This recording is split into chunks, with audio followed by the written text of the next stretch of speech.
So we continue our knowledge sharing mission through a series of interviews with marketing leaders from all over the world. And we are thrilled to have Vanessa with us today.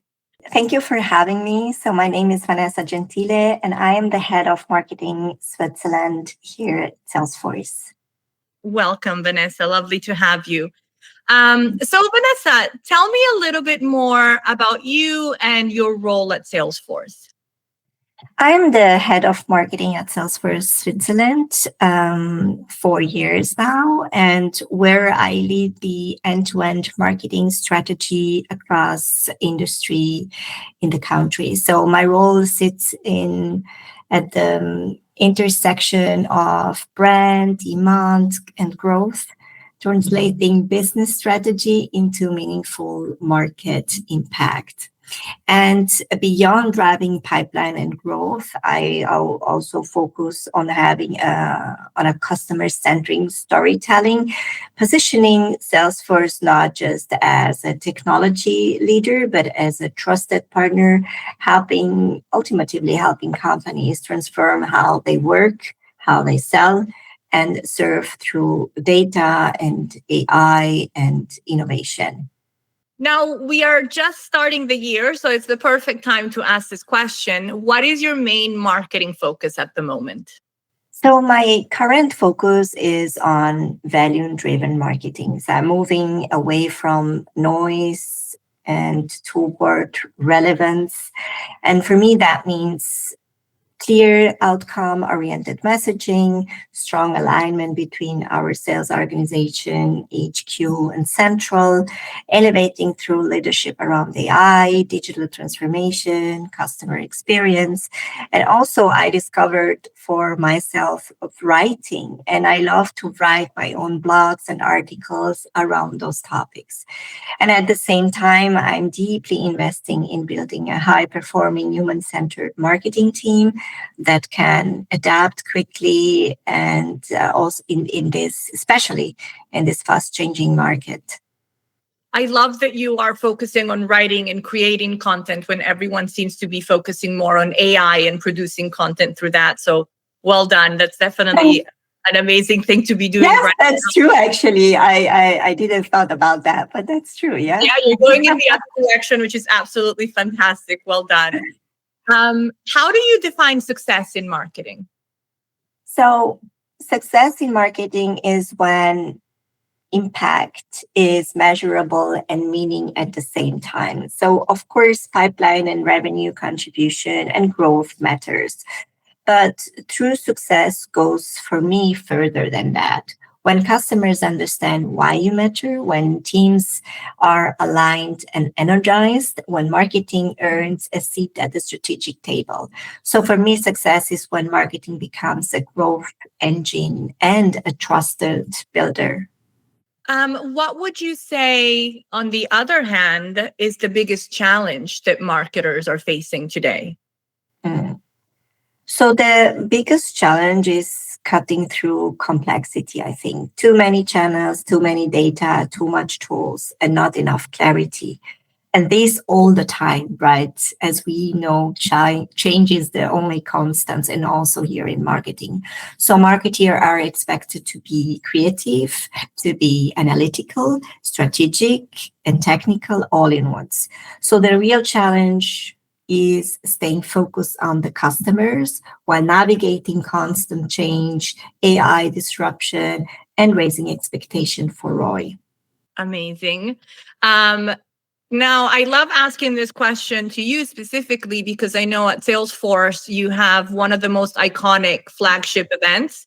And I know it's all over the world, covered by media everywhere. So let me ask you specifically, what is the most impressive or memorable event that you have hosted recently?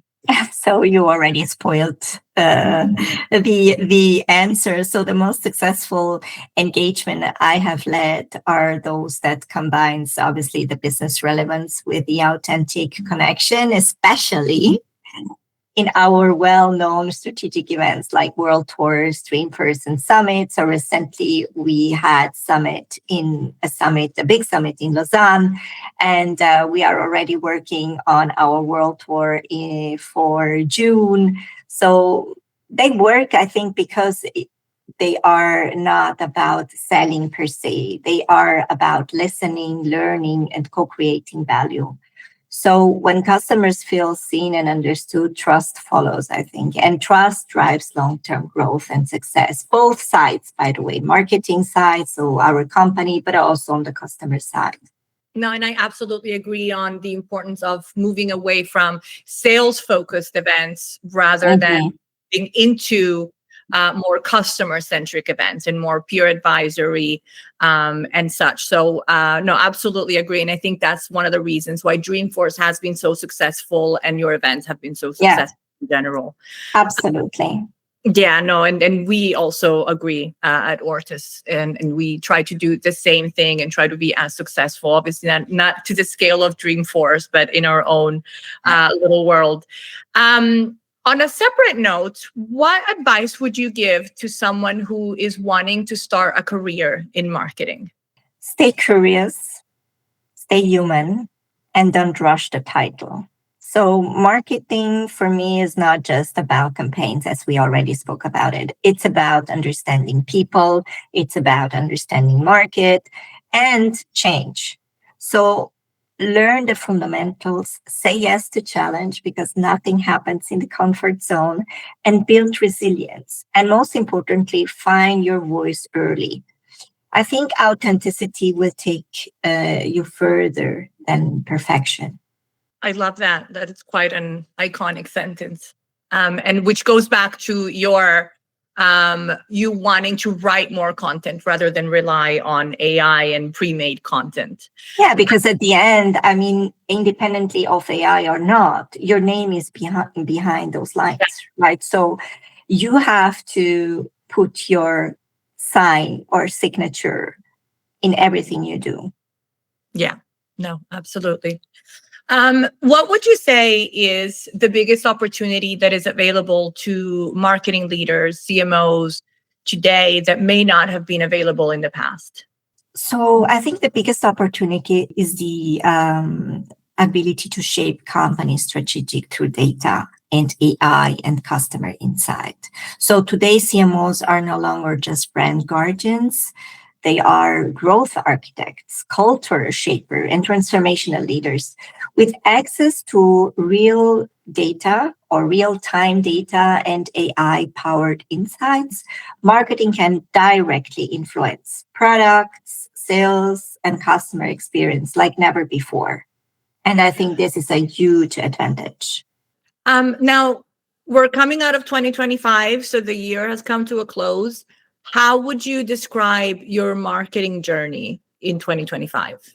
I will describe it as a transformational journey for me. This year or last year almost already is reinforcing that leadership is not about control, but about clarity, courage, and constant and consistency.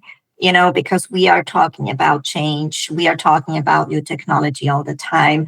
So I have grown by navigating complexity, empowering teams, and staying grounded in my purpose, both professional and personally. I always have my purpose in front of me because purpose and ego is very close to each other. And I would like to make sure that I stay grounded in my purpose in whatever thing I do. And on the other hand, what is number one on your to-do list for 2026? I think we continue to building scalable impact. That means strengthening strategic partnership, investing in talent and leadership development, but also in ensuring marketing continues to drive sustainable growth, sustainability initiatives, and not just short-term wins. So having always the big picture in front of you and building journeys for customers. Thank you. And we have come to our last question, which is my very favorite one because we always get such interesting answers. So if you were to describe the role of a CMO with one word, what would that word be and why? I think there are many, but one that comes now spontaneously to my mind is the orchestrator. Because the modern CMO brings together data, he brings together clarity, creativity, technology, people, and purpose. And I think that this aligns into one clear, compelling direction that drives growth and trust. And I think the orchestrator is a good is a good world for explaining all of that in one person. Yeah. Like the orchestra director that brings all the instruments together into one single harmony. Yes, and then you have the orchestra, Yeah.